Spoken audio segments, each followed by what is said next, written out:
Merry Christmas, ladies and gentlemen. It is Tuesday. It is Christmas. I welcome you. We're always working here, so don't think for a second we're taking time off. As you saw last week, I was live from Punta Cana. I know the sound quality was not up to par. That's what happens when you film things on an iPad and you hope for the best and you don't have any way of editing.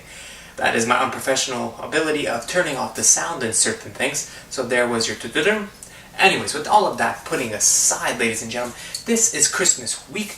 This is holiday week, however you want to look at it, for those of you who don't celebrate Christmas, and we are heading towards a stacked UFC event on Saturday, and boy do I have some effing news for you. Less than a few seconds ago, this recording is being done on Sunday, just for you to know. Less than a few seconds ago, about 6 p.m. Eastern Time, it was officially announced by Dana White on ESPN and on SportsCenter that UFC 232, originally taking place in Las Vegas, is now moving to Inglewood, California in Los Angeles. Holy shit. In 6 days you are moving an entire event from Las Vegas to California? Throughout the history of mixed martial arts, that has never ever happened. So you know what? We're going to jump right into round one, number one. You know the introductions, you know 3 rounds with Jay, you know how it works at this point. If you haven't, it's very simple. 3 rounds, 5 minutes of discussions. We've got a lot to talk about. It's Christmas. You want to get to those warm meals and get to those presents. I know you do. I know I do. Well, no presents for me, but straight to the food. I'm a grown boy, ladies and gentlemen. So with all of that being put aside, we're going to round number 1, and we're discussing what exactly just fucking took place at 6 p.m. Sunday with a UFC event moving. This weekend is the big light heavyweight fight here in Las Vegas with Jones and Gustafsson. The super fight between the women, Nunes and Cyborg, and we're moving it from Las Vegas to the Forum in LA.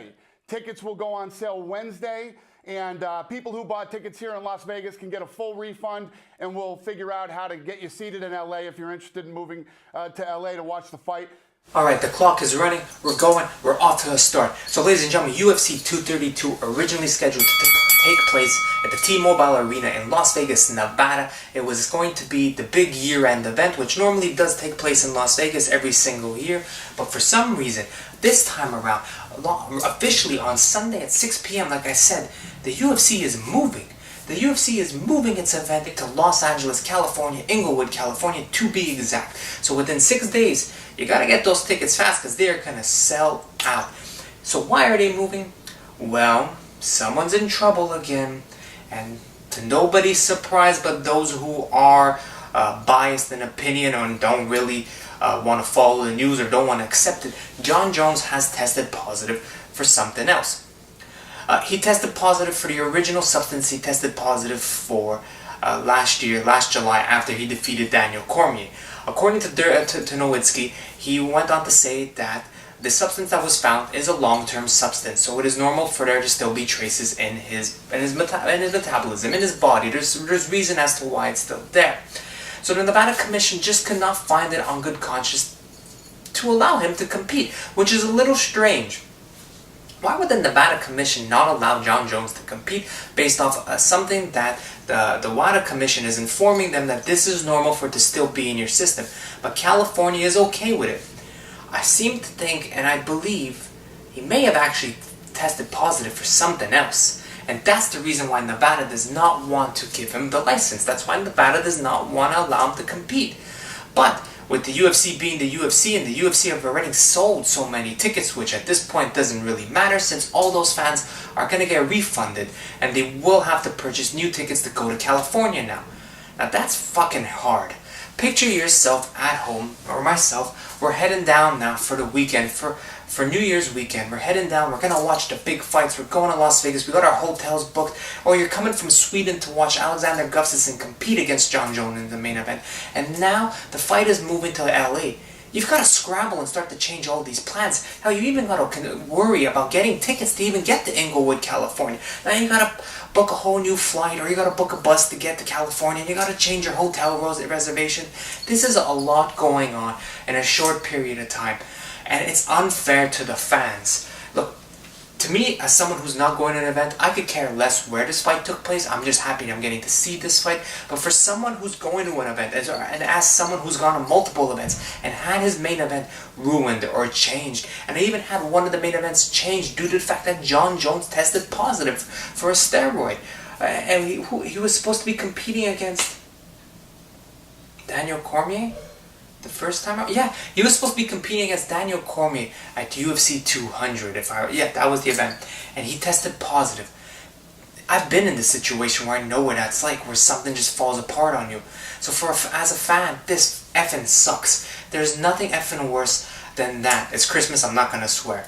So what's going on here? The UFC's moved its entire card to now California. So everyone who's bought those tickets, you're gonna have to get on your train. You're gonna have to find a way to get there, or sorry guys, you're not going to be coming to this event. We're selling out to the Californians, to the Los Angeles people, to the Hollywood people, and you guys are just going to have to chill out and hang out in Las Vegas. This is some BS. Plain and simple. The reason they're moving this event is simply because they did not want to have Jon Jones not compete. They're moving this whole event simply because Jon Jones, they want him on that card, and California said, you know what, we'll give him the green light. He could fight. Because quite frankly, this card is so stacked that with Chris Cyborg taking on Amanda Nunes in a champion versus champion matchup, just that would sell itself. If you're a fan, this is an incredible matchup between two of the most highly trained and most violent women in the sport today. So to have that as your main event is simple, it's honest, and it's truthful, and it's probably the best matchup because it is for a real championship belt. See, Jon Jones is competing against Alexander Gustafsson in the main event for the UFC light heavyweight championship of the world. See, I put that in quotations because simply due to the fact that Daniel Cormier is the rightful holder of that belt. Now, we can argue that Jon Jones never actually lost that belt. He defeated Daniel Cormier the first time around, then was stripped of the belt due to steroids. Daniel Cormier went on to capture that belt, then Daniel Cormier went on to lose that belt to Jon Jones and the subsequent rematch, which therefore Jon Jones once again failed the drug test, therefore making Daniel Cormier the rightful champion once again. With all of that mumbo-jumbo confusion that went on right there, Daniel Cormier is the rightful champion at this point. As much as we love to argue and joke around that Jon Jones is the guy because he hasn't lost, look, he didn't follow the rules, you lost. It's that simple. There's no way around it. So Daniel Cormier is now sitting on the sidelines because you can't sell a Jon Jones Cormier 3 fight. We've seen it twice. We've seen Jones beat him twice. The third time around, I don't feel like either man really has anything to prove to one another. Daniel Cormier has gone on to prove that he's a legitimate pound-for-pound GOAT, holding the heavyweight championship of the world and the light heavyweight championship of the world simultaneously, and actually have defended the light heavyweight championship and his heavyweight title in the past months. So to move an entire event, there's something else going on here, and it's something shady on the UFC's part. We know since the WME got involved, things haven't been too justified. Things haven't been making much sense. For California, this is good on their part because they just recently lost an event that was supposed to be taking place on January the 26th or the 25th in 2019. They lost that event because they could not come to terms or find a main event for a main event that they moved. The one that I was talking about, Henry Cejudo and TJ Dillashaw. They moved that from California onto a ESPN card. So since then, they were not able to find one. So that event got postponed, cancelled, however you want to say it. So now, look at that. They're getting a stacked event in UFC 232. My closing comments on this situation that has just occurred within the last hour.